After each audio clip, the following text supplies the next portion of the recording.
Stay close to me. Don't let me be alone.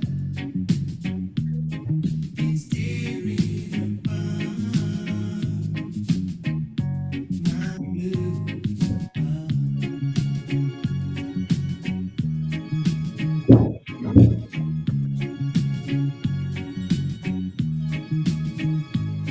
I swear every time thoughts of you leave my head. I was wrong. Now I find just one thing makes me forget. Red wine, stay close to me. Don't let me be alone. It's tearing apart my blue heart.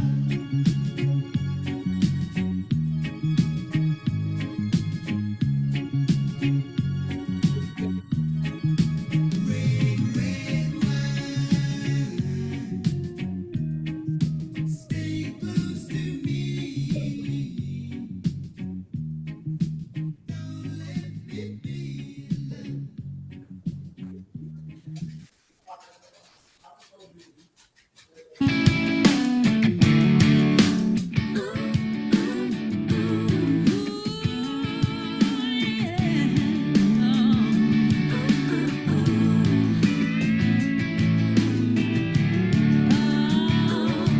I need a good friend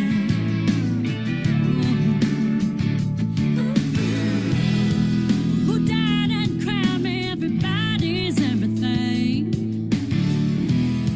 I'm even busting my butt through the weekend. By the time I get home, there's not an ounce of sanity. Between the dogs, my mama's calls, is it against the law for me to get what I need? A good friend and a glass of wine, someone to say it's gonna be alright. A good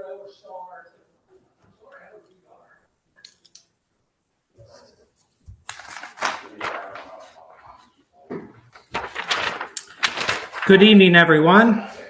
My name is Doc Lamberjack, and I am one of the committee chairs for the College of Pharmacy Alumni Society Entertainment Committee. Welcome to our fourth virtual wine tasting. We're so glad you could join us tonight. The purpose of the College of Pharmacy Alumni Society is to engage with alumni and strengthen our connection with the college. Some of the guests are currently on the Pharmacy Alumni Society board or are active committee members. Others are alumni from the graduate program who we have recently started to have conversations with about getting more involved with the college through speaking opportunities, mentorship, and networking with students. We're excited to have you all here for the fourth annual wine tasting event. We're excited to have fellow alum who many of you know, Jerry Siegel, join us again to lead us through the evening. The evening's event is hosted by the Alumni Society Board.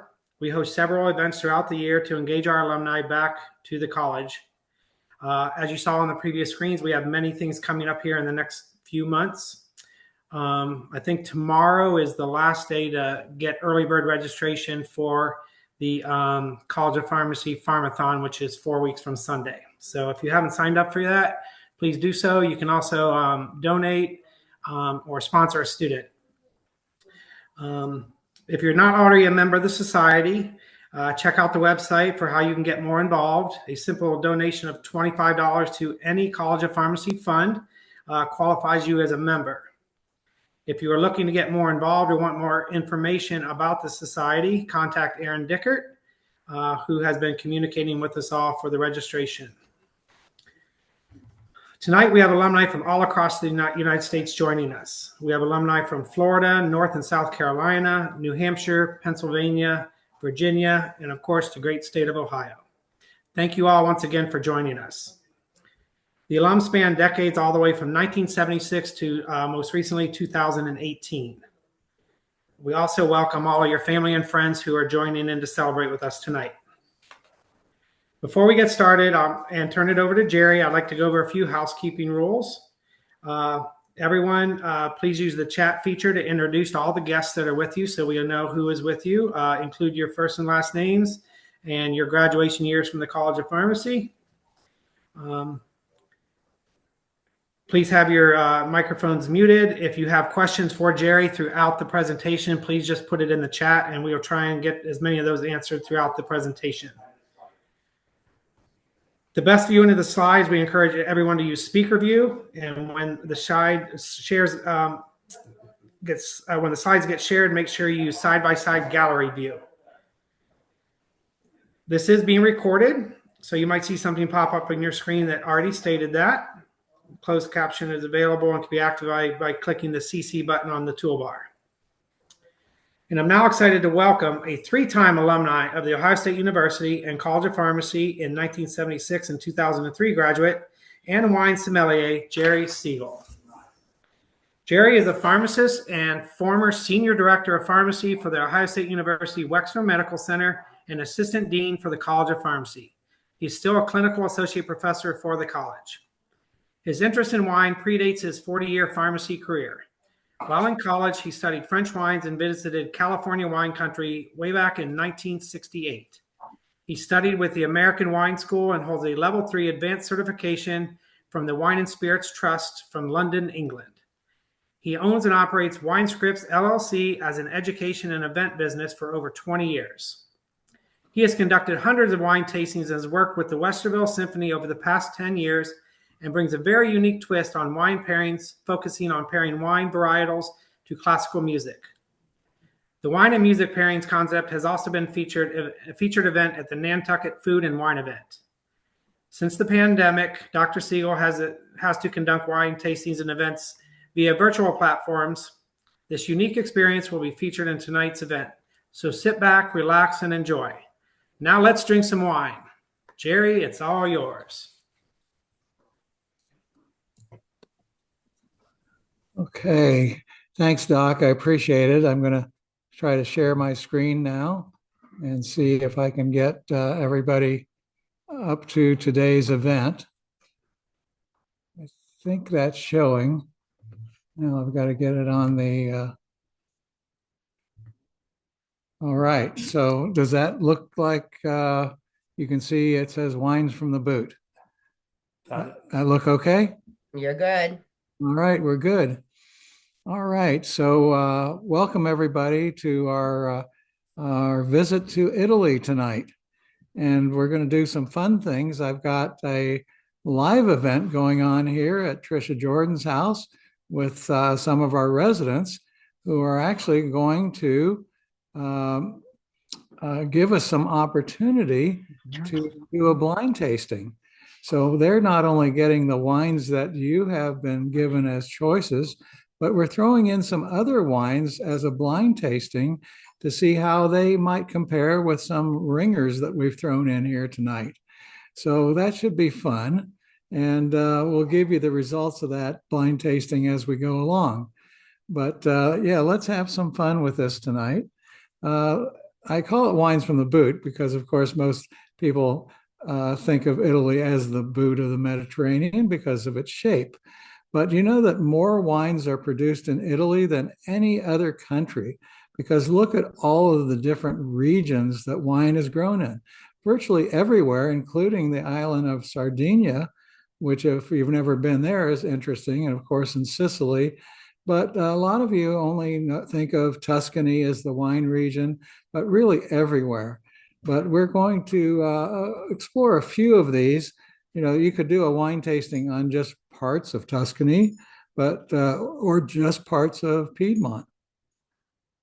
But I decided to skip around and just try to do some things that are kind of basic and easy to follow. But before we do that, I'm big on matching foods and wine. And I wanted to go over with you again the top 10 wines that are the hardest, foods that are the hardest to match wines with. So some of the things that, even though Italians love artichokes, we're not using artichokes tonight because they really make wines taste very sweet, and only certain wines like Greek wines and Roussanne wines from France can tolerate those. Big chocolate wines, ports can tolerate those, and sometimes Zinfandels can, but those are hard to match. I really like German red cabbage, but not great for wine, so we usually avoid those. And I know a lot of people really like hummus, but hummus kind of coats your palate in such a way that it makes it hard. But an Italian wine, Pinot Grigio, can sometimes, it has so much acidity, it can cut through that. And then wines like miso marinated black cod, especially if you get it from Nobu, is wonderful, but not the easiest wine to match because the umami flavors will really make wines taste bitter. Now let's take a look at some of the others in the top 10. And the ripe tomatoes, which you think sometimes like the pastas that we have, because of their acidity, can be overwhelming for a lot of wines. And so we go with rosés and vinaigrette dressings, which I'm having tonight with our salad. Sometimes Proseccos or Brut champagnes can go well with that, but you've got to be careful. One of the tougher matches is wedding cake because of that sweetness.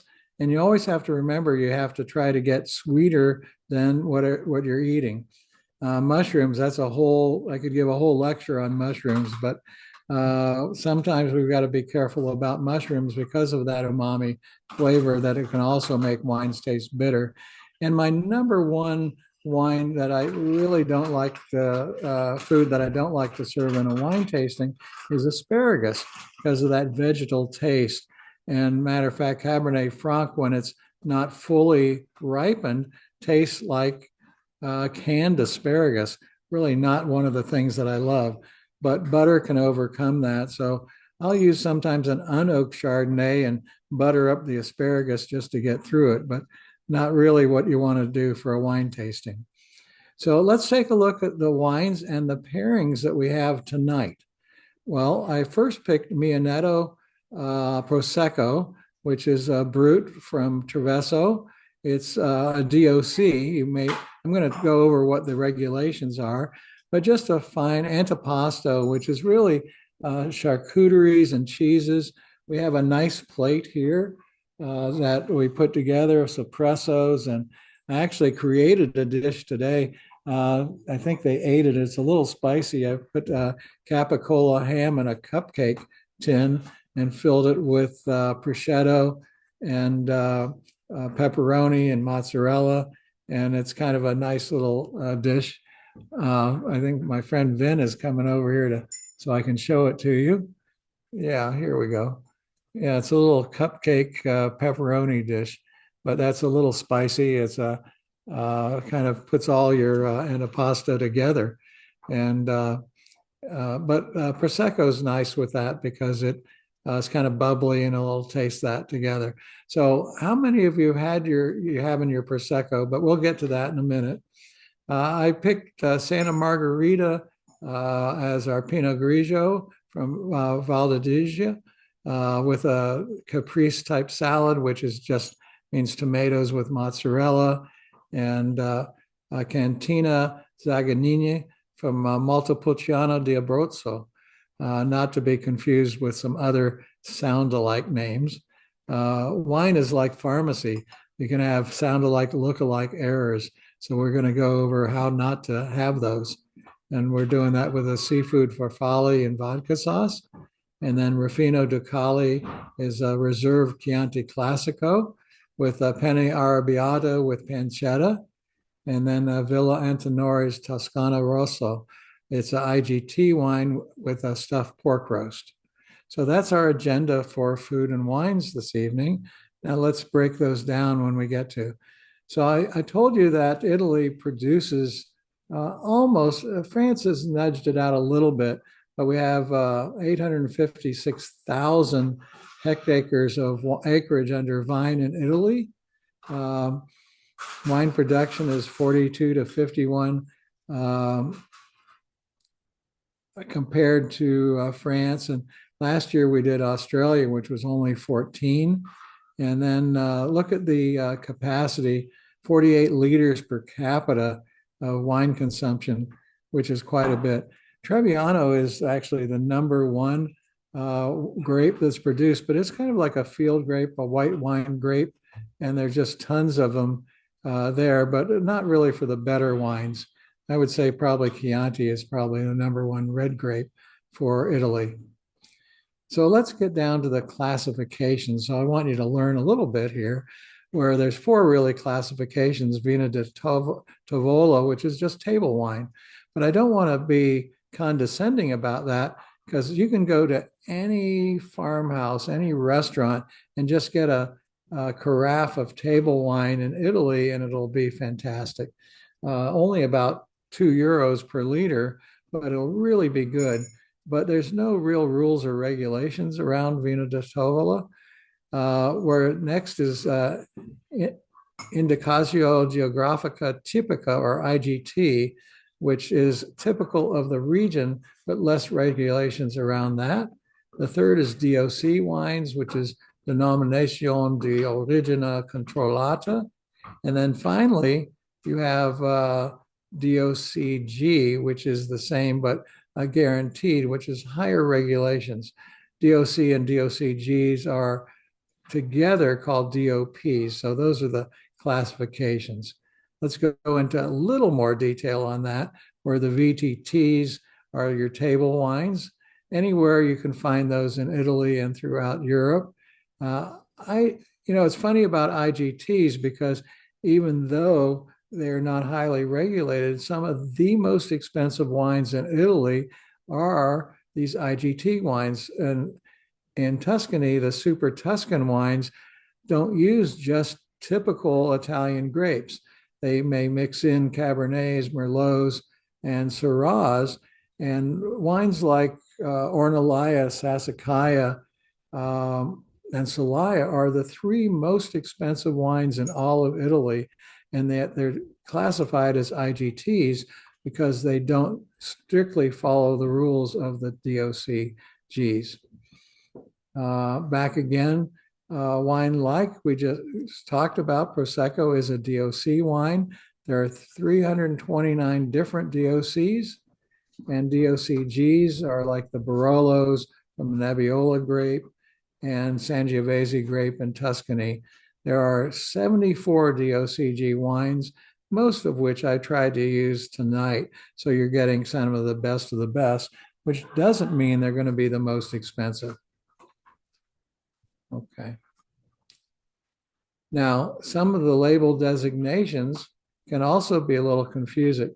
When it says Classico, it means that it has an appellation name that are made in a historical center or region, or Chianti Classico or Valpolicella Classico. And if it says Superior, it's going to be at least 0.5% higher in alcohol compared to the regular regions. When it says Reserva, it has aged even longer, for at least 2 years longer. All right, so our first wine tonight is a Prosecco Italy sparkling wine. So they don't have champagne. They're made in the hillsides of the Valto Biandine in northern Italy, which is almost as far north as Switzerland. It's right in the mountainous regions there. Their secondary fermentation, though, is in a tank rather than in the bottle.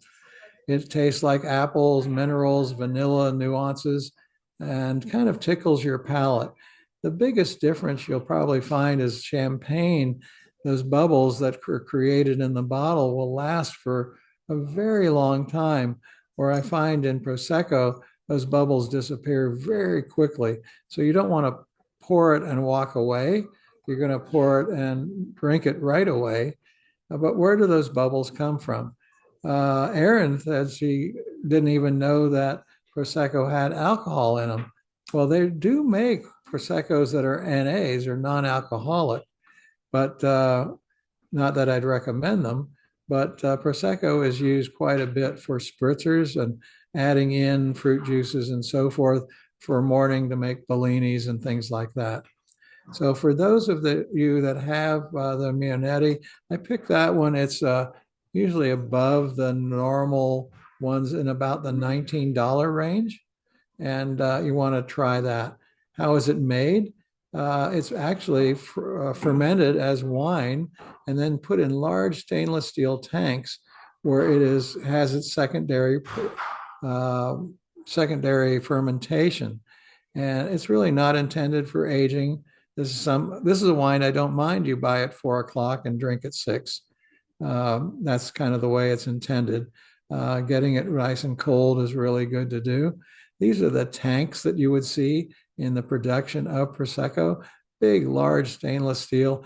And you notice they're held together very strong so they don't explode. And you got to keep the pressure very much regulated. But once that fermentation is there, then they go ahead and bottle them. And then they can be kept with corks, plastic corks, or even sometimes I've seen bottle caps like you'd see in a Coca-Cola bottles, the old Coca-Cola bottles, but that's how it's made. Now we did a blinded tasting here of the Mianetta with our antipasta, and I gave them a blinded tasting of Kirkland Prosecco, which is $7.49 a bottle. Let me show you that one, because I wanted to see if the Mianetta at $19 a bottle was significantly better. I'm going to show you these two bottles. Here's the Mianetta, which I recommended that you get. And this is the DOC Trofeso Brut. Okay, can you see that one? Okay, and that's what I recommended. Now it is DOC. And then Kirkland also has. Sure they can see that because you're showing your slides. Oh, okay. You can't see me. Yeah, because No, we can see you if they have it on. Can you see the bottle? See it. Yep. Okay. So this is actually from Kirkland, and it says a Solo Prosecco Superior, and it's a DOCG. So it's actually higher rated by the Italians, and it's 11% alcohol. The Mianetta alcohol content is, let me see what it is. It's also 11%. So the Superior did not get that 0.5%. Now I had 6 people taste these blinded, and they unanimously chose the Kirkland as their preference. Now, what I noticed was when I poured the Kirkland, it was way more bubbly, okay, than the Mianetta. Taste-wise, I really couldn't tell the difference. the nose is very different. The nose is very different. I think for my palate, it's sweeter, even though they're both supposed to be brut. They're both 11%. But if I was going to buy it for the purpose of making Bellinis, $7.49 versus $19, I'm going to Costco. Okay. I don't think I would have believed that before we did this blind tasting. Now, granted, our residents are not exactly connoisseurs. They're not in the room for the moment, so I can say that. But I think the color is better on the Mianetta.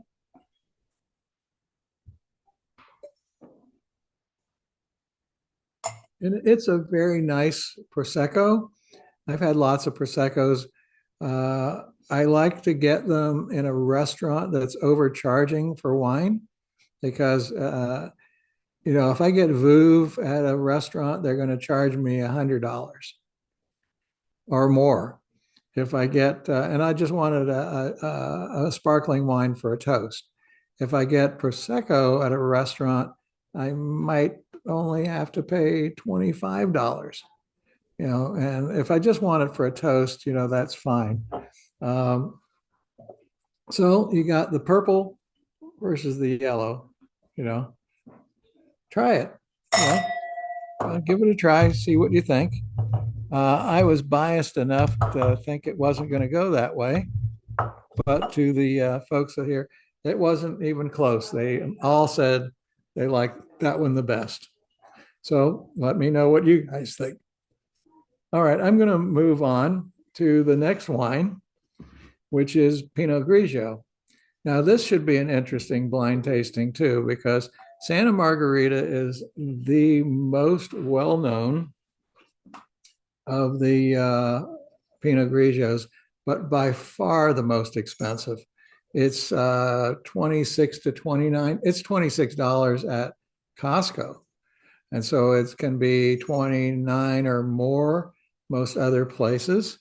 It's up in the Alto Adige region, far north in the Alpines region. It's 100% Pinot Grigio grapes. It's fermented in stainless steel tanks as well. No, there's no oak involved in this. The wine has aroma flavors of apple, peach, citrus, crisp and clean palate. It wins awards all the time. Part of the problem that I find here is that it has a reputation. So it's really the Lamborghini of Pinot Grigios. And so my question is, am I paying for the wine or am I paying for the reputation and the label? And it's kind of like Opus One. You're paying a heck of a lot for that label, and I just don't know if it's worth it. So we're going to do a blind tasting here as well, because I've got a very, very good Pinot Grigio, and I'm going to taste that against the Santa Margarita. So the Awesome. number one is which one, Santa Margarita? Or, No, don't tell them. no, Yeah. Yeah, there you go. Okay, so let's take a look at the region, see how far north it is. Way far north, almost at the Austrian-Swiss border, right up into the mountains. Absolutely gorgeous area if you get a chance to visit there. But also take a look at how steep those slopes are, which has an impact on the wine and the harvest also. Okay, so I'm going to give you a break to try that next wine, and I'll get back to you in a second after we serve that here.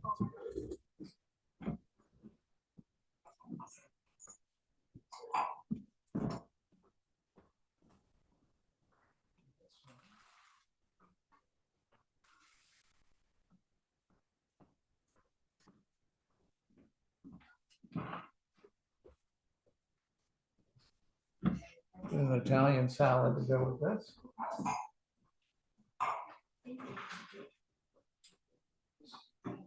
Yours is number one, though,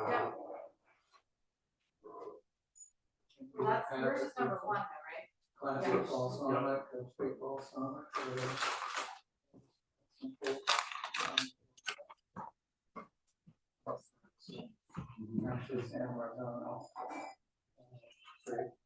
You mean cut the bread for them? Cut the bread for this part or Yeah. no? If it's not, It's done. dump your glasses here. yeah.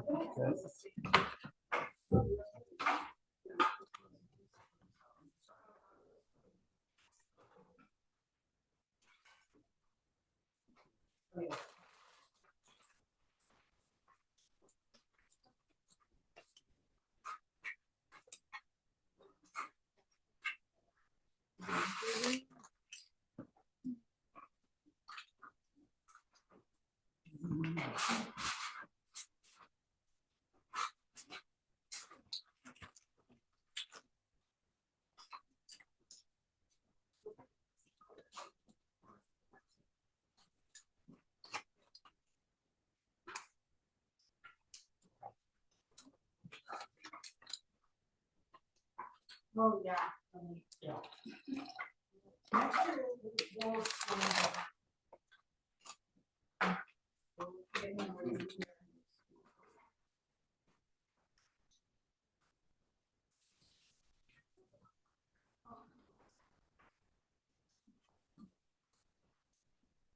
Anything in the oven or we good?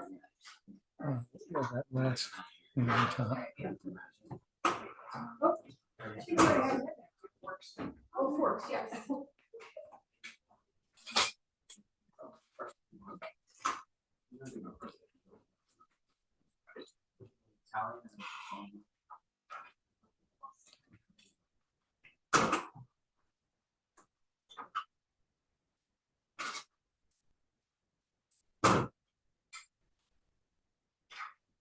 Anybody else need water right now?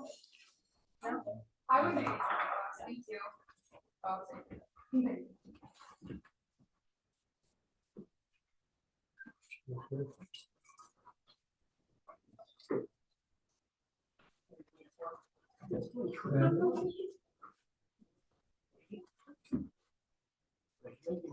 You got enough forks up that one? Anything, Jerry? Or good? No, I think we're good. You guys had a chance to. Okay, I got 13 comments in the chat here. Let me see what people are saying.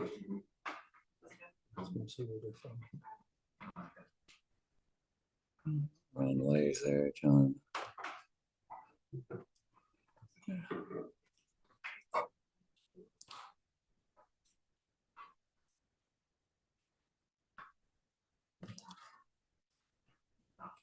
Okay, sorry, we just got everybody served their food and wine. A little hard to check the chats out. There's no questions in the chat. It's just people introducing themselves. Okay, you see We're that. good. Telling people where we're at. All righty. Left and right. I don't know. 1, 2. Okay. All right, I'm trying mine out.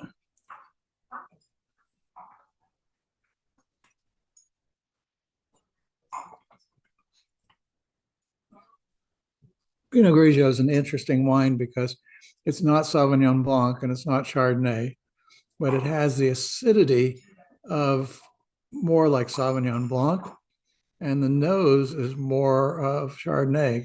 It has those stone fruit kind of,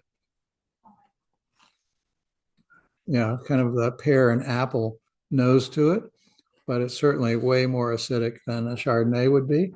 So it makes it more of a food-friendly wine.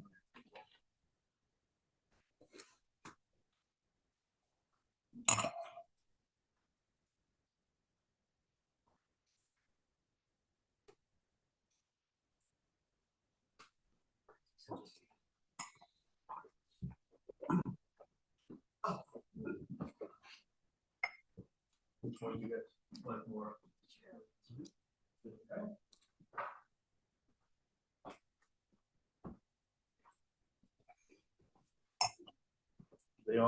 They all enjoy number 2 unanimously. Number 2? Shall we do the unblinding? Yeah. Okay, our group liked number 2 the best. Let's see what number 2 is. Number 2 is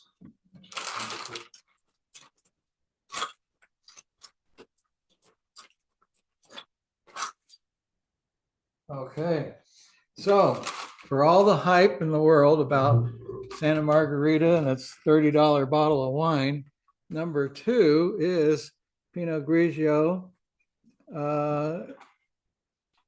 organically grown Dominique del Leon, and it is $13 a bottle. So less than half the price.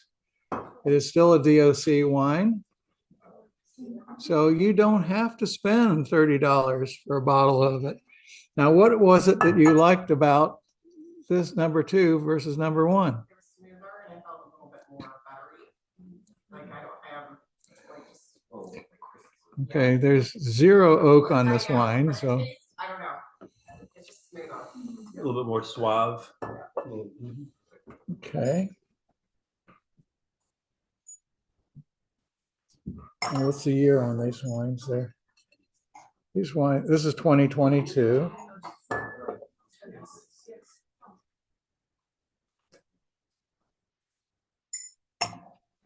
So far, we could have saved money by going with the cheaper wines, at least on our blind tasting. So we're going to continue this as we go through.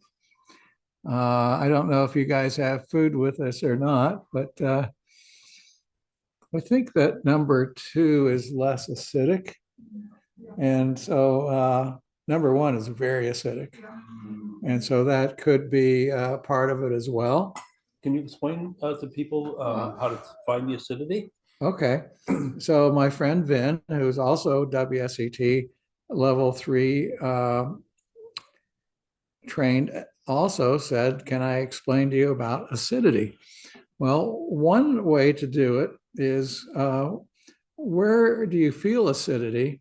So what I do is when I take the wine in, I try to pull it back from through my teeth and see where I feel it. And I feel it really tightening right at the trigeminal nerve, really at my jaw. And if it feels really tight there, that's how I tell how acidic it is. So I'll demonstrate this for you. Wine tasting is not always the coolest thing to look at.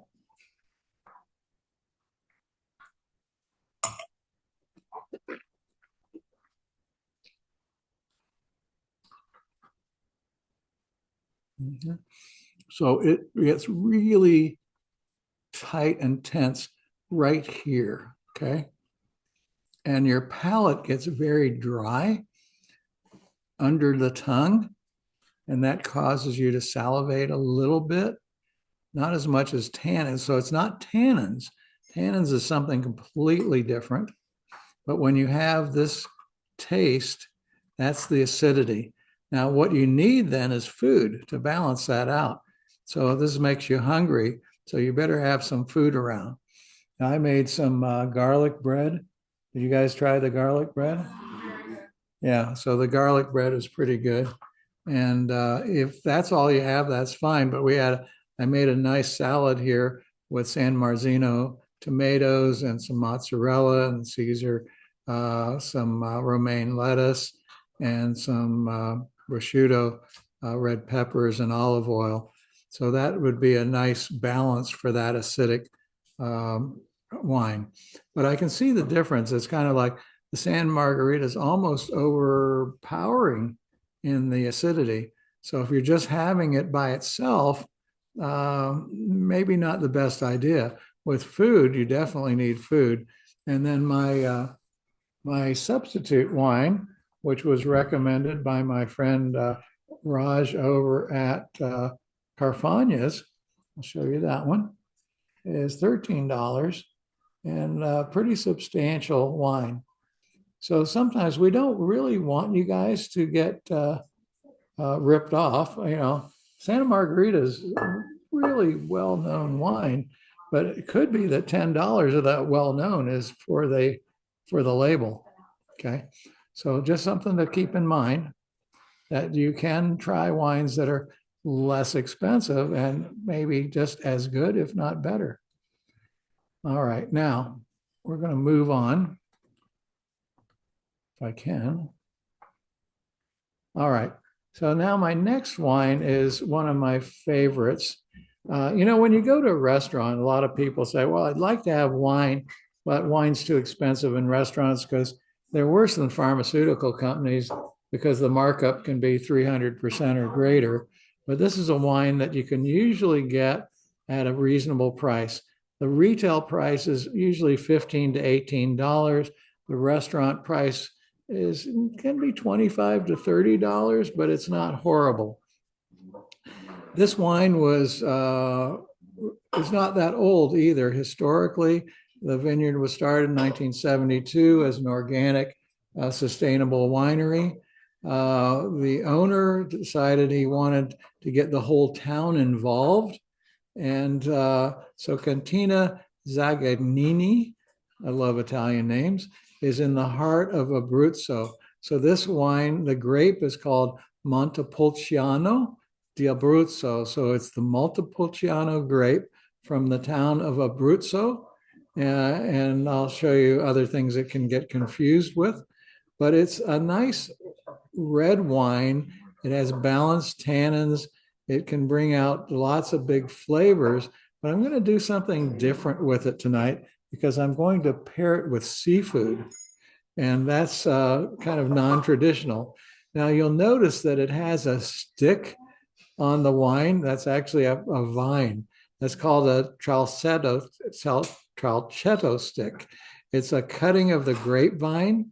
And so all the people in town, all the people that work to make this wine actually put this together. For every bottle, there's a little piece of vine that is part of the bottle. And I think that's really cool, easily recognizable. I'm not doing a blind tasting on this because there's nothing to compare it to, but I want you to try that. Now, what I made food-wise here was a farfalle pasta with mixed seafood, with bay scallops and shrimp, 2 different shrimps, and also some calamari and mussels in a vodka sauce. So the reason rather than an Alfredo sauce, I went with a vodka sauce to make it a little bit bolder. And I did this a couple of weeks ago at a tasting for some residents up for Suma, because they won a raffle prize for me at the OSHP annual meeting. So I went up there and did a wine tasting for them. And this pairing actually worked quite well. I'm pretty happy with that. So we're going to try it again and see if I can pull that off. But when you see this on the wine list or you see it, give it a try. I really like wine, and you can see it's a nice, big, bold red wine. And certainly it would go with any meat or meatballs or whatever. But we're going to try it with some seafood. So give me a second. We'll get this food served. And in the meantime, try your Montepulciano di Abruzzo. I love saying that.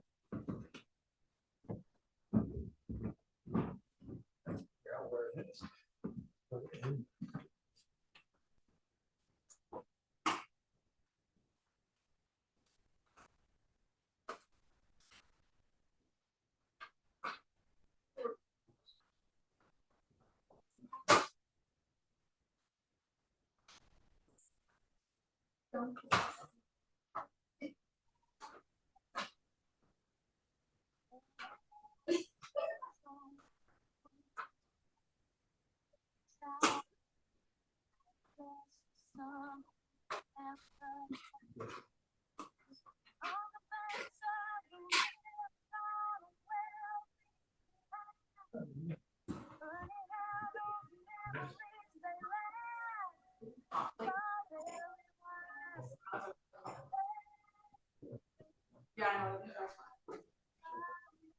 You're right.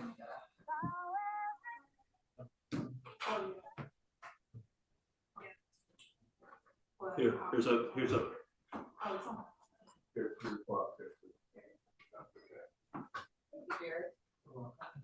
Another set of tongs.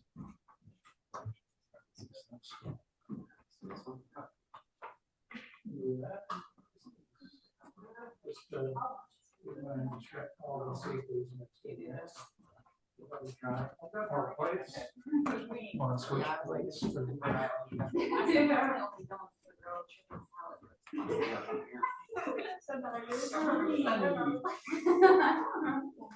No, you must have, I don't know.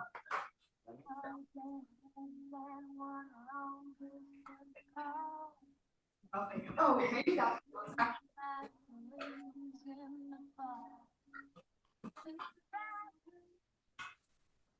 To this place.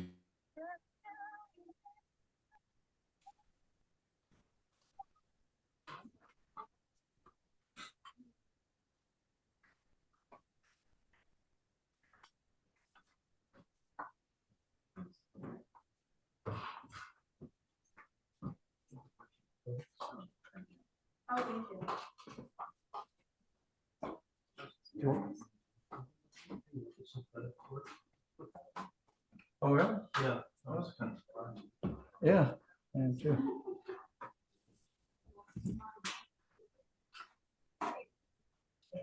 Maybe it might have just been this vintage. What's that? It might have just been this vintage. Yeah. It'll be right here if you want it. Okay. I'm just gonna put it right here.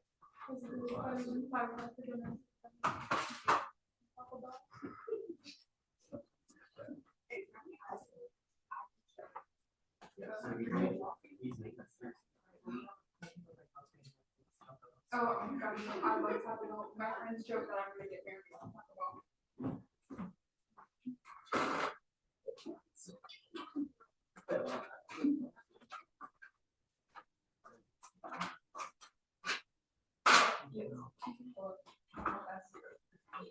So they get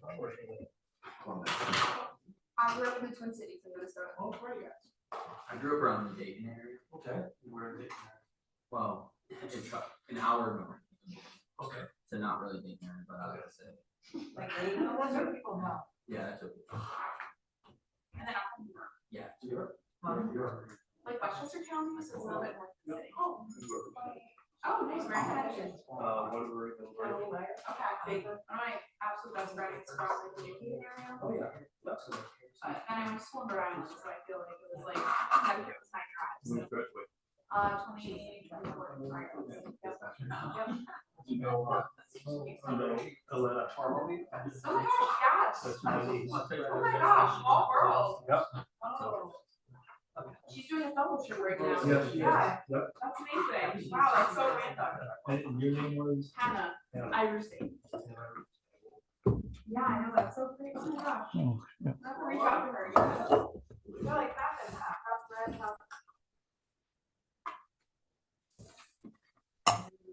We don't have time much. Okay, so we've got that served now. And I'm going to go ahead and for the sake of time, move on. Show you a little bit about Abruzzo. So Abruzzo is right on the Adriatico Sea, just below Marche, but you can see how beautiful it is. All of Italy is beautiful in my opinion, but you've got a really nice area there. Now, why I put this up is I said, what is Vino Nobile di Montepulciano? Because a lot of people get the two confused, and you can probably tell by the name, because the town of Montepulciano in Italy is where they make Sangiovese grape, and it's not the same as Montepulciano di Abruzzo at all, because it's totally different grapes. But Vino Nobile di Montepulciano is made from Sangiovese, Pugnoli Gentile, and Cagnola Nero. So the mix of those three grapes. But this is part of Chianti. This is part of Tuscany. And it's a totally different town. It sounds similar. So I always call this is your sound-alike, look-alike error, okay? Because I see this all the time. I'll tell people, go ahead and get the Abruzzo, and then they come back and they taste this and they go, well, that didn't taste at all like what you told me. I said, yeah, wrong grape, wrong town, wrong everything. So I threw that in there just to be aware. This is very nice, but it's not the same thing. Okay, and then we're going to move on very shortly to Chianti, but I've got lots to say about Chianti because it's probably the most well-known of all of the grape varietals in Italy. Chianti, if you think about the wicker baskets and the people take the wicker baskets and when they're done, they stick a candle in them and they are in all the farmhouse tables. You'll see these bottles with the wicker baskets and the candles. Well, those are the Chianti baskets. And I think even at my sister's Sweet 16 party, we gave out these little Chianti 50 ml bottles of the Chianti. What is Chianti? It's a red blend characterized by cherry and red fruits. It's mostly Sangiovese, but it can have a variety of different wines involved in that. Usually there's a secondary malolactic fermentation involved. The wine that I recommended for tonight is Reserva Ducale. It's aged for 24 months. It is a Chianti Classico Reserve. So what does that mean? Being a reserve, it's going to be aged for 2 years. Being Classico, it's in a particular region that's really known well for its wine. What is it good with? I look at when I'm thinking about spaghetti and meatballs, when I'm thinking about chicken cacciatore, some of these classic red gravy wines, I'm thinking about Chianti. So let's talk about Chianti in Tuscany. There are so many wine regions in Tuscany. It's not just one thing. You have Chianti Ruffino, you have Chianti Greve, but Chianti Classico is the heart and the center of all of it. And I took a trip there once, and I stayed in the town of Siena. And each day for 7 straight days, I went out like using Siena as a spoke. And I went out to a different region of Chianti, as far down to Malcino, over to the coast, over to Livorno. If you ever saw the movie Under the Tuscan Sun, you would just fall in love with this place. It's just incredible. I could go on story after story about my experiences in Chianti. But what I wanted to talk to you about is when you see a bottle of Chianti, what you want to look for is a symbol called the Black Rooster. And the Black Rooster, what does it mean? It's Gallo Nero, and it's a symbol of the Chianti wine region. And there's a legend of the black and white rooster. So I want to tell you that story. The story dates back to the 1300s, where the other thing, if you travel through Tuscany, one of the things that you might see are these high walls around these castles. And you wonder, what are these high walls for? And it really was because Florence, for example, or Firenze, as they call it, and Siena were city-states that were at war with each other. They didn't like each other. They were actually at war. So the bottom left here, you can see Siena, and it's a circular town with these big walls.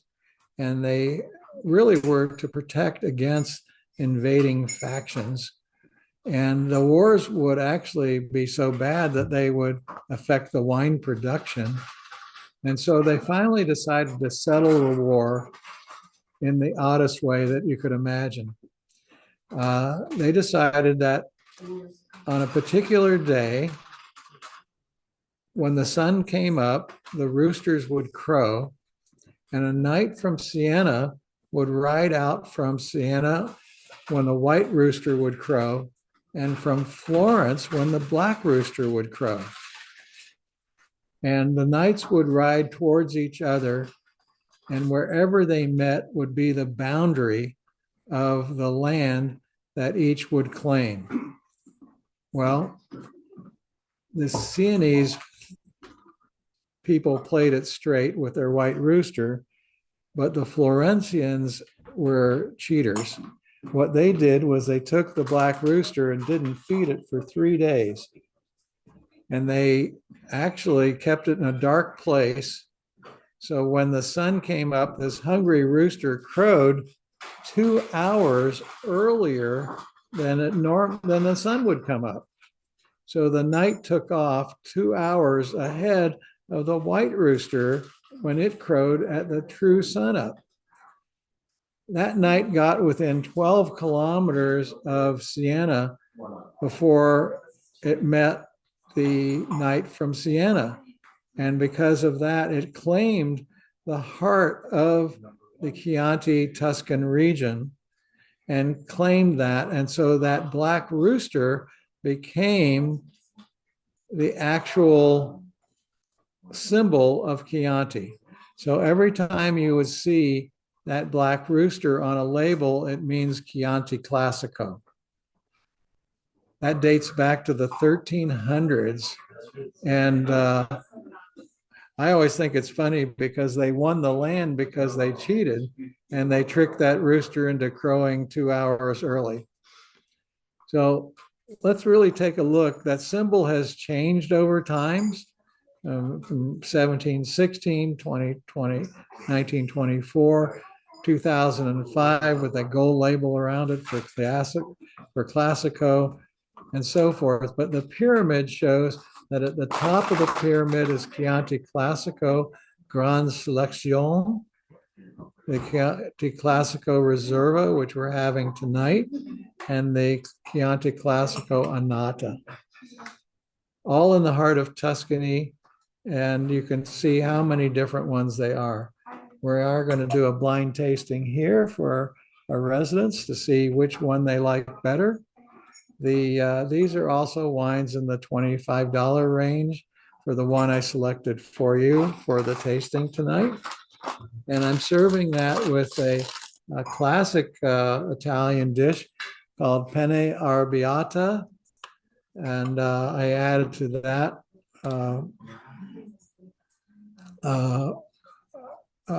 kind of a sauteed punatesco in Chile.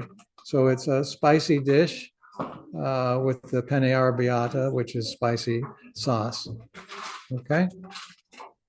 And then actually, if you went, I'm going to go ahead and serve that now because I want to tell you another kind of funny story when I was in that region. Okay. So let's get that served and we'll get back to you. Go ahead and try your Chianti.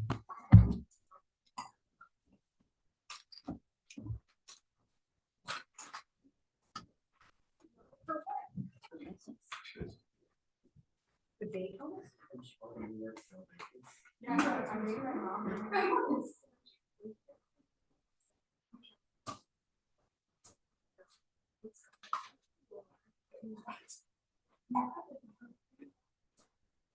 I have a.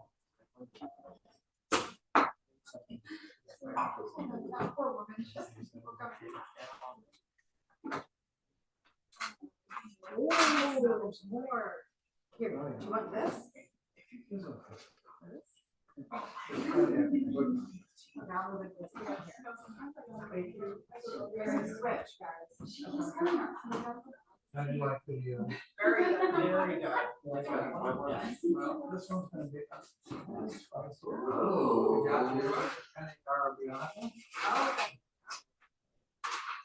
That's some meat in it, and arrabbiata is a spicy sauce. How do you say? And some basil and Just some like- parmesan. Nice. And that should pair well with the Chianti. Yeah, and so you got the two different Chiantis. Try them both. Right, now, whenever you have wine and food, you always want to have it in the order of wine, food, wine. The reason is you may not like the wine, so you try the food. And then you try it with the food, and oh, that pairs better. So it's always wine, food, wine. Let's see what's good enough. Yeah. Need another tongs? I can't believe that, so. She's in Boston, right? Yes. Right now, okay, Yeah. for college, yeah, that's Yeah. where I thought it was based out of. Yeah. Is my friend Keith knows the fellow there? Yeah. She's my class, so she's there. It's interesting how, fellowships, they make the decision so much sooner. Earlier. Well, yeah. no, they do. My friend is like started her job and they like leave fellowship halfway through. Yes. She got a job and they. With that company? Yeah, I know. I think that sucks in terms of for revenue. She got for second year and then halfway through second year. And my other friend did a fellowship too. I don't remember. In California. He just took a job in Chicago and also finished like a year. What's that? You want to be winded up? Yeah, I didn't even take her out. Yeah, I do. Yeah. Yeah. I haven't even had a church.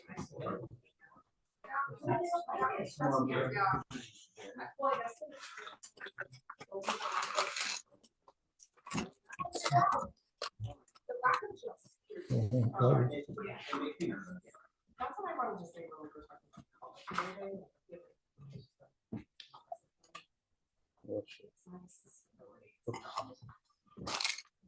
Got another glass. Yeah.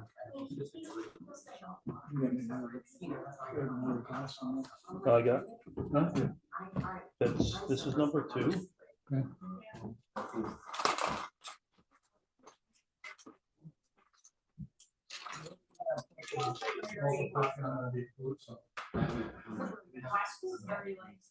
I like number 1. But then like. No, we're not today. I know. On the previous one, Oh, I like that. did you like that wine? Yeah. Yeah, it's a lighter red wine, but it goes, did it go well with the secret? Or was it Yes. okay? Yeah. That's one that people, I said, it's a good wine to get at a restaurant, but it's not too expensive. You can go with, It's great. I'm going to Italy this summer. oh, that's good. Yeah, so I'm getting that. Give you some. That's fun. Yes.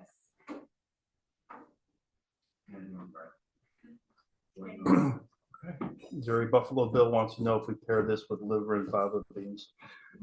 That Chianti, you know, that's funny because, I don't know if they heard that. so Hannibal Lecter always made the comment about he likes a fine Chianti with his liver and fava beans, but his liver was, of course, human. I don't know that I would do that. One of the, I'm trying to think of the name, one of the famous dishes of Tuscany is called pasta fagioli, and is mainly a bean dish, which I like to make. It's a little bit of pasta, digital pasta, and lots of beans. And Chianti, of course, would go well with that. I think Chianti is a very versatile wine, but a lot of people don't love it because it's not Cabernet. I mean, clearly not Cabernet. I like to use, if I'm making a pasta sauce, you know, my favorite pasta sauce is Google Soprano Sunday sauce. It has veal bones and neck bones and pork neck bones and veal bones, and you can make meatballs with it. It's about a 3-day process where you could add in garlic and onions, and I love making that. When you're done, but make a big batch because you want to freeze it, because it takes about 3 days to make it. So you don't want to make it for a small amount. But it's a wonderful recipe right from the Soprano cookbook, and you can just feel like you're part of the family when you're doing it. But it can be made with all kinds of things, with meatballs or whatever. But you definitely want to put a bottle of Chianti in the sauce as well, and that's where the sugar is going to come from to calm that tomato sauce down. All right, so we've had our Chianti here. I want to tell you about Brunello. Brunello is actually the southern part of Tuscany, and take a look at the town when you come into it, and it's a full-bodied wine. It's actually made from Sangiovese Grosso, and it's 100% Sangiovese Grosso, so it's not blended with anything else. It's made for aging. So I would never drink these wines unless they're 15 to 20 years old. And if you drink them beforehand, they're just so tannic, you just like want to spit them out because they're just too harsh. But when you wait that 15 to 20 years, they're just wonderful, wonderful wines. I have some in my cellar that are, approaching that age. They're kind of like Barolos. You drink a Barolo too early, you think it's poison. But these wines are just phenomenal when you're patient enough to wait for them. But I did want to tell you a funny story. So on the left, you can see this sign, which if you're European or in Italy, that says do not enter. If you're a stupid American like me, you go, I wonder what that sign means. And so on the right, you can see a typical street. This is actually in Montalcino. And and you just keep driving because you didn't pay attention to the sign on the left. And on this particular street, I was driving an Alfa Romeo, beautiful car.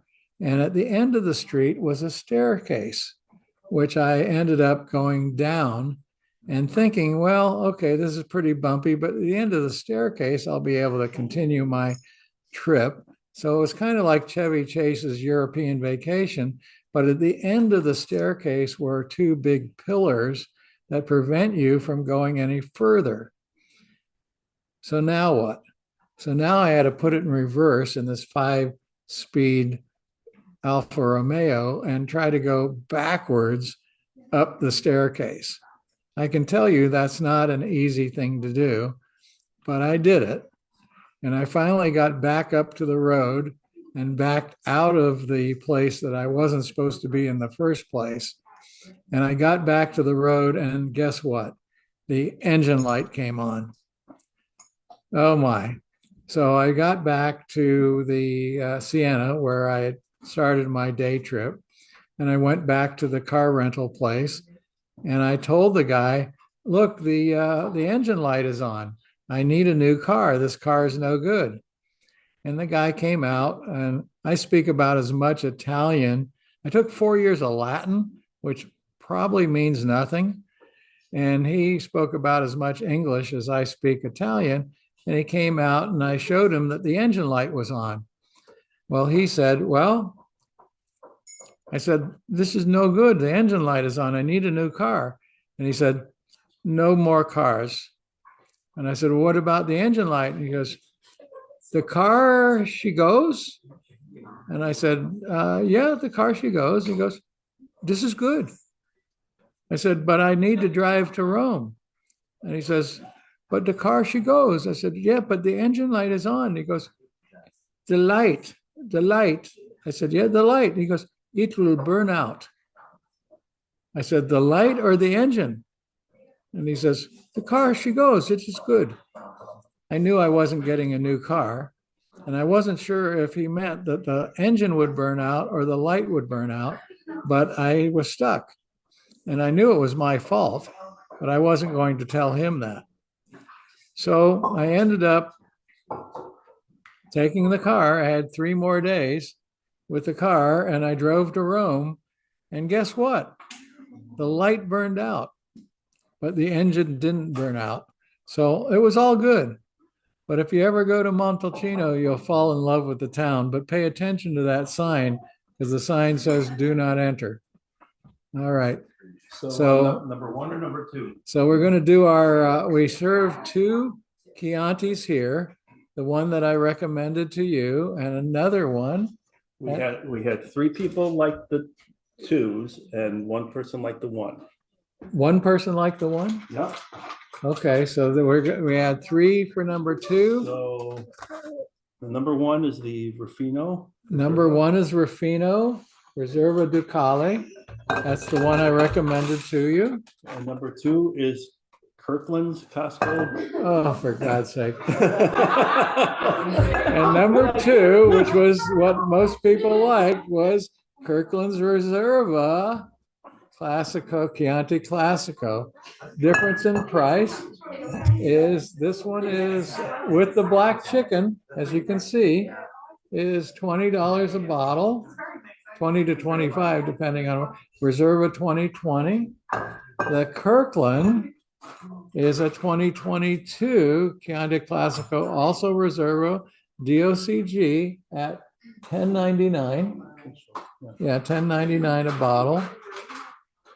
So it has the same regulations, and our panel here has picked it as their favorite. Oh, for the love of God. So, What did you think is the difference? I haven't tasted them yet. We picked number 2. I don't know which is one and which That's is. one. Costco again. Costco's winning. Oh, this has been such a failure. It's a big hit for Costco, though, because I think they're 3 out of 3. Oh, really?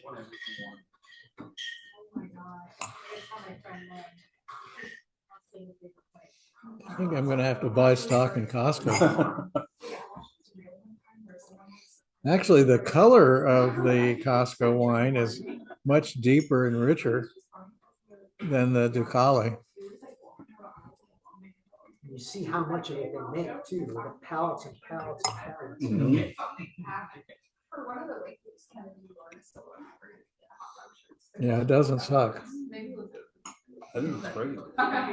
Yeah, Kirkland actually, Costco buys more wine than anybody.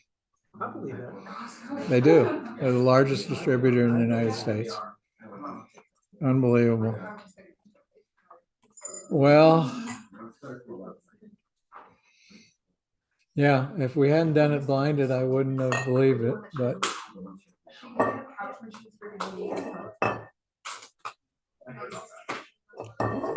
yeah, they both have the exact same designation.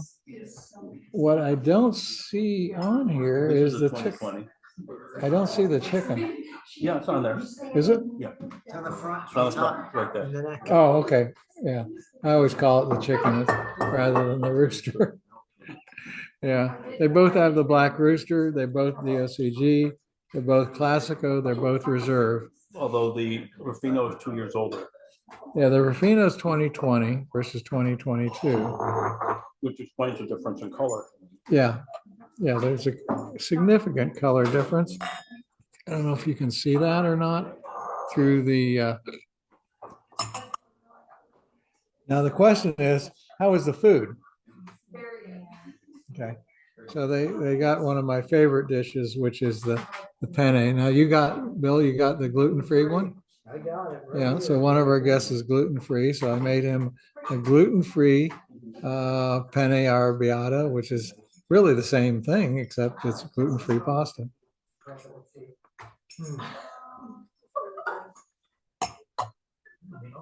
Are you doing gluten-free also? No, you got that.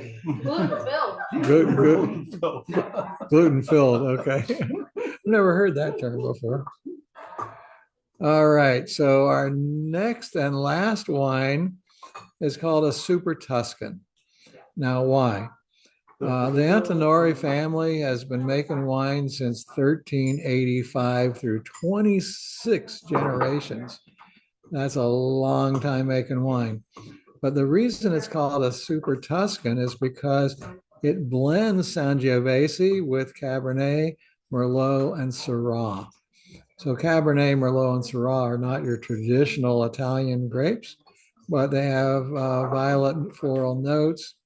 And like I said, some of the best wines, the big wine for Antinori would be called Celaya. I sold a bottle of Ornellaia Lancanto for $3,200 like yesterday. Most expensive wine you can imagine. And it's made out of the same thing. Where this bottle's $30, that was $3,200 because it was designed by an artist and it's the best wine you can get out of Italy. But it's incredible wine. Now this wine pairs well with roasted meats. So the pairing I had with this is one of my favorite dishes to make, and it's a pork tenderloin that I actually butterfly out, and then I make it with focaccia mixed with smoked provolone, and I roll it up and then wrap it in prosciutto and cover it with balsamic glaze and then roast it. So I have that for my guests tonight to have with the Villa Antinori.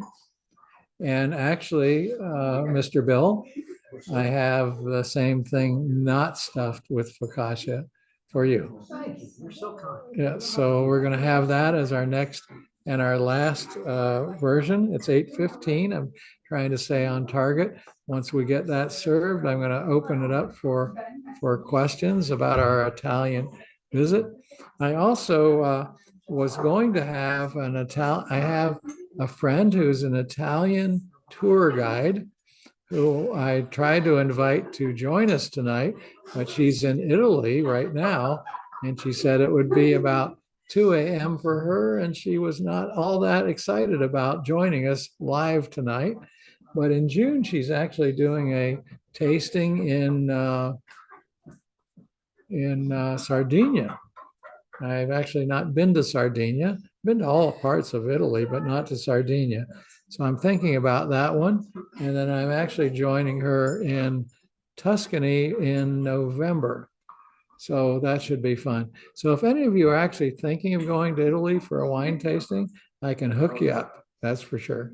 All right. So let me get this last course served and I'll be back to you in a second and we can answer questions. We decided we didn't want to, we'd rather have your favorite lunch just or something like we turn around. No, we canceled the concert. Really? Yes. We got to the We front walked door all of the way up Nationwide there. Arena. Well, I saw the sign that said show canceled. So My dad was like, no, that's something else. And I was I like, was joking about my son who went to Pittsburgh for a concert and it ended up that he moved it to Cleveland. to Cleveland. No other details? No other details that's what on it the said. concert? Set? No other details? No, they say you stick at the door. They just canceled it. Like, They said that. 20 minutes before we got there. Wow.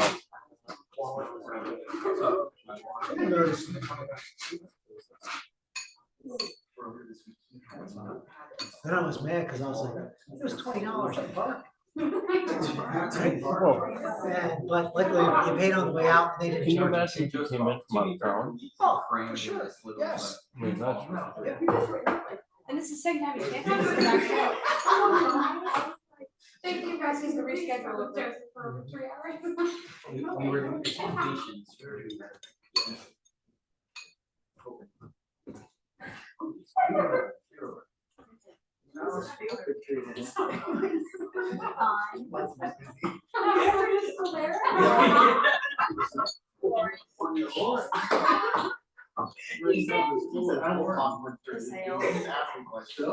Yeah. It's been great. My grandkids go to CSG. You got all the way down there. We got one here on the front door. They're like, Think about all the people that were already in there. She just recently won They the just said, what if you middle travel school out of town? Yeah. diving competition for Yeah, school. gosh, she's so mad. I told her Wow. my Facebook. She's been diving friends since that she were was going. Well done. I mean, yeah. But it's been pretty Well, it was amazing. like 15 minutes before that. So she wins, it's like nothing. She You're actually there? tried it out last year for the He junior Olympics. texted and said, don't worry. And, that was an I'm award. gonna get to go. She has quite a future. They run. Yeah, it sounds like Yeah. it. Yeah. But my other grandkid is not an athletic at all. She's in We went too. Yes. Oh my gosh, my daughter. So, It was my birthday. And it was, I do. So what are you doing? She goes, Even on "Oh, I've Wednesday gotta nights, go I to get acting." so many people in my room. It's so fun. Yeah. All right. Yes. So it's the on best. this dish, Oh, there's more? this is the last one, besides dessert. But on this side is loin and stuffed with focaccia and provolone, smoked provolone. On the side for people, whatever is the same thing as just on stuff with the it has prosciutto as well, so it's a pretty good dish. And we're gonna serve it out. Super Tuscan wine that's not. It's not going. You'll pass this time. I know. We did fail. Hey, Costco's winning. Okay, folks, I'm back. So I served the Super Tuscan with like I said, with pork tenderloin stuffed with focaccia and smoked provolone wrapped in prosciutto, which should be a pretty good thing. I've also served this before with a, what's the best way to describe this? A good pairing with this would be with a, I call it the tendril of Wagyu. So when you get a whole tenderloin, you cut off the tendril and you can cook that And so that meat cooks up very well, and you can use that with a Super Tuscan as well. So the things that we didn't explore tonight were Piedmont wines, which include the Barolos, Barbarescos, Barberas, and so forth, which we could do at another time. We didn't go down to Sicily, because I didn't really want to serve pizza tonight, but we could have. But this is kind of an overview of kind of a quick exploration of Italy. So I'd like to see what's in the chat. And this would be a good time for you to ask questions. I see Kristen Eustra Eisenstark is on tonight. And I did actually a tasting for Kristen up in Chicago when she was supporting Ventormo for the Leukemia Lymphoma Man of the Year Award. I love going up there. Buffalo Bill wants to know if we pair this with liver and fava beans. I just saw that one. The answer is yes, of course. Yeah, and I think Costco is the winner tonight for sure. Say hi to Lee DeMarco. She's a former master's grad with her husband, Dan, down in North Carolina. Always appreciate her. And I got some calls this week from folks that wanted to join in, but unfortunately had conflicts this week. I don't know if there's ever a time that's perfect for everybody, but I do appreciate all the alumni that have joined us this evening and hope that you had a great time. I wish there was some place or some day that we could do this live for everyone, but I'm really glad that we can reach out to people all over the state and the United States to touch base with you. But certainly with the time we have left, I'd love to answer any questions that you have. I'm trying to see if I have any more slides. I think I have a few. Yeah, I'll take you through my cellar. So Siegel Wine Cellars is, I built this, 20 some years ago. And I have, I had about 1,500 bottles of wine, but I decided that I can't drink them all. So I've actually been sending wines out to auction lately. And it's interesting what happens at an auction. And some of the wines I had certainly have done well. Now, if you see that bottle next to the Pappy Van Winkle, it looks like a splash on it. That's the Ornellaia Lancanto, which is this very special bottle. That one's worth $3,200 that I just sold. And there's a number of different wines. If you look on the left-hand side, those are all wines that were Wine Spectator #1 wine of the year. And I plan on having a dinner for my 75th birthday, and we'll be drinking all the #1 wines of the year.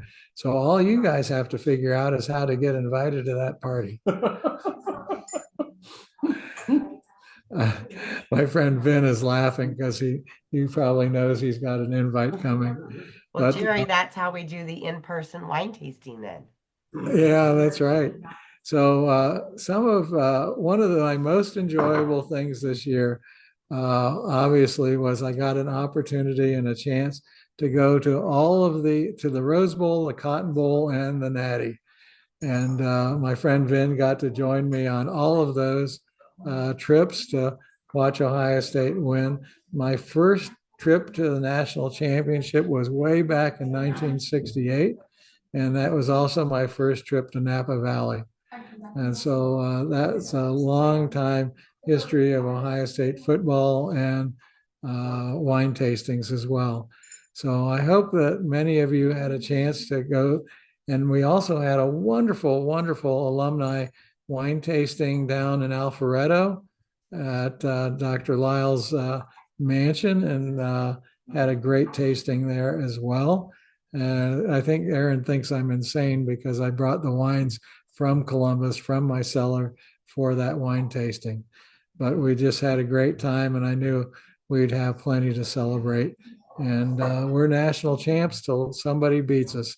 And I hope that never happens. So I think that's my last slide. I just put a question out there. What was or were your favorite wines tonight? What were my favorite wines tonight? Well, I'd love to hear what your favorite wines were tonight. I think for the money, Scott likes the Chianti. okay, so we got a Chianti lover. That's great. Because that Chianti can be found, you know, Let me ask the table here what they like. yeah, well, yeah, we're gonna ask our residents what their favorite wines were. This one's pretty, yeah, this one is, I like the one, yeah, I like this one. We're taking a poll right now on favorite wines. So we have a number of the people that really like the Super Tuscan as well as the Pinot Grigio. Okay. So the two Super Tuscan and the Pinot Grigio with the Costco, the second Pinot Grigio, though. Second Pinot Grigio and the Super Tuscan. Is this the Super Tuscan? I don't think I've tasted that one yet. I thought that I poured it in there. Yeah. Okay. So any thoughts on what your favorite wines were tonight? Did you like the visit to Italy and you want to go there? SW likes the, Sarah Wheeler likes the Super Tuscan. Okay. Okay.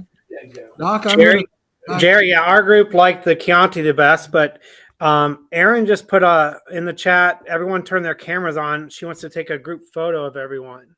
Okay. Jerry, So can you if everyone stop can- sharing?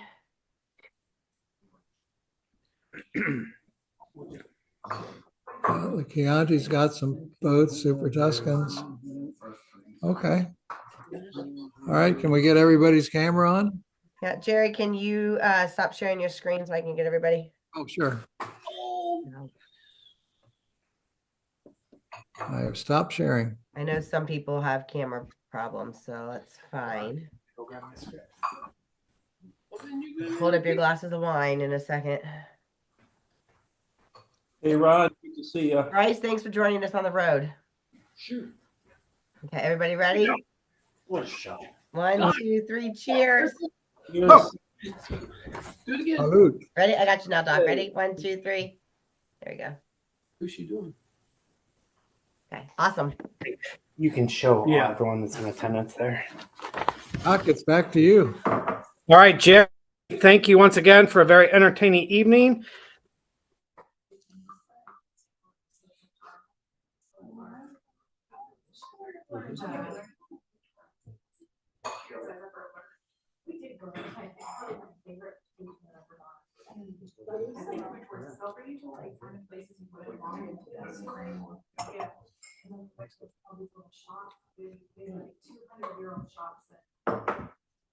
It was really, I mean, all the tiles. Yes. I think the bread was the best. The bread was the best. It's the only thing I've eaten. I know, I'm sober now.